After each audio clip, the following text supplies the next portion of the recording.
बांगलादेशात होत असलेल्या धार्मिक हिंसाचाराच्या निषेधार्थ सकल हिंदू समाज तसेच हिंदुत्ववादी संघटनांकडून धारणी शहरात 20 ऑगस्ट रोजी बंद पुकारण्यात आला होता। यावेळी सकल हिंदू समाज व हिंदुत्ववादी संघटनांनी भव्य मूक मोर्चा काढत उपविभागीय अधिकारीद्वारे शासनाला निवेदन दिले। बंद मध्ये सर्व व्यापाऱ्यांनी सहभाग घेतल्याने धारणी शहरातील 100% व्यापारी प्रतिष्ठाने व बाजारपेठ बंद होती। दुपारी 1 वाजताच्या सुमारास धारणी कृषी उत्पन्न बाजार समितीच्या मैदानापासून शहरातील मुख्य रस्त्यावरून भव्य मूक मोर्चा काढण्यात आला। या मोर्चामध्ये सकल हिंदू समाज व इतर हिंदू संघटनांचा समावेश दिसून आला। या प्रसंगी मेळघाटचे आमदार राजकुमार पटेल, माजी आमदार प्रभुदास भिलावेकर, कृषी उत्पन्न बाजार समितीचे सभापती रोहित पटेल, ॲडव्होकेट प्रमोद गडरेल ठाकूर, गोपाल राठोड सह सकल हिंदू समाजातील सदस्यगण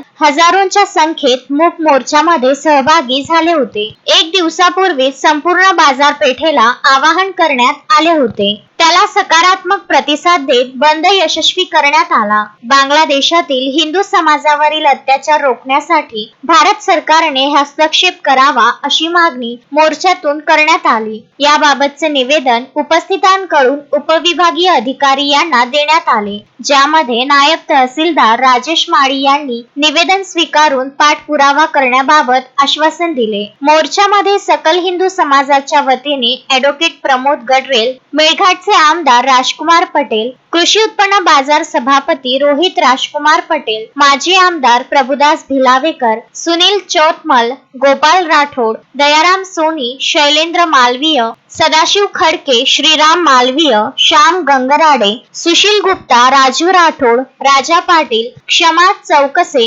मालती कासदेकर, राजलक्ष्मी जयस्वाल, महेश मालवीय, इंदिरा गुप्ता, सुषमा गुप्ता, पंडित सूर्यकांत मिश्रा, संतोष चौबे, ललित जोशी, प्रतीक मालवीय, रोहित पाल, कमल ठाकूर सह हजारोंच्या संख्येत हिंदू बांधव प्रामुख्याने उपस्थित झाले होते।